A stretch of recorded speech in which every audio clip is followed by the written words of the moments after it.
Tofa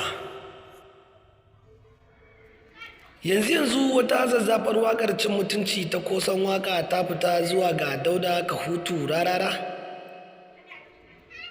tare da kuma bayyana cewa bai fara ganin komai ba a cikin waƙar, yanzu ma Kosan Waƙar ya fara.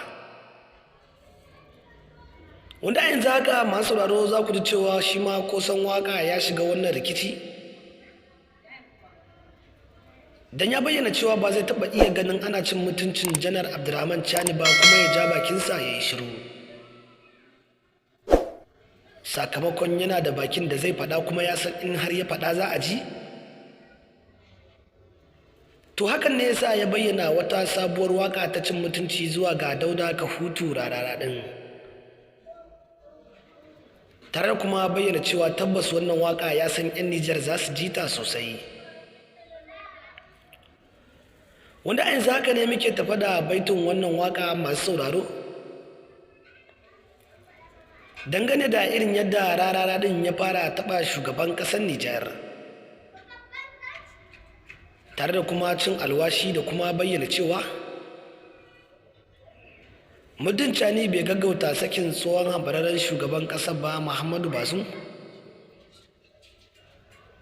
to tabbas kwarai da gaske ba zai fasa fitar da waƙoƙi har guda 20 ba a wannan shekara ta 2025. Wanda a yanzu haka masu sauraro za ku ji cewa tabbas kwarai da gaske Kosan Waka ya dakatar da Rarara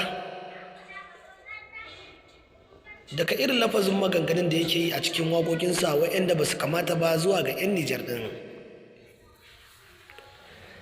To masu sauraro mun san za ku so ku ji wannan cikakken labari ɗauke da kuma sababbin waƙoƙin na kowane mawaƙi waɗanda muke tafa da su a wannan shafi namu mai albarka.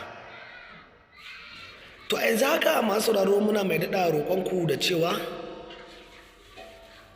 kada ku manta, idan wannan shine zuwanku na farko wannan tasha tamu mai albarka, to ku daure da ku je ku danna mana subscribing, sannan ku danna alamar ƙararrawar sanarwa don samun zafafan bidiyoyinmu ɗauke da sababbin waƙoƙin waɗanda muke tafa da su da zarar mun ɗora. Tabbas za ku ji cewa masu sauraro 'yan Nijar sun matuƙar tsanar mawaƙin Dauda Kahutu Rarara, don har wasu ma na furta lafazin cewa da za su yi ido biyu da shi da za su iya kashe shi. Wanda a yanzu haka dai al'amarin ya fara ɗaukar tsamari tsakanin Rarara da kuma 'yan Nijar, don za ku ji cewa ko da masoyin Rarara bai isa ya shiga ƙasar Nijar ba a yanzu haka, balle shi kansa Rarara ɗin.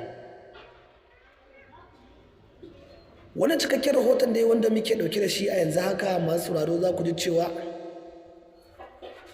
'yan Nijar sun riga da sun bayyana dukkanin rashin haƙurinsu a wannan lokaci, don za ku ji cewa Chani ya ma hana jin waƙar Rarara a ƙasar ta Nijar. Masu raro dai a yanzu haka muna mai tabbacin cewa za ku biyo mu har zuwa bidiyo na gaba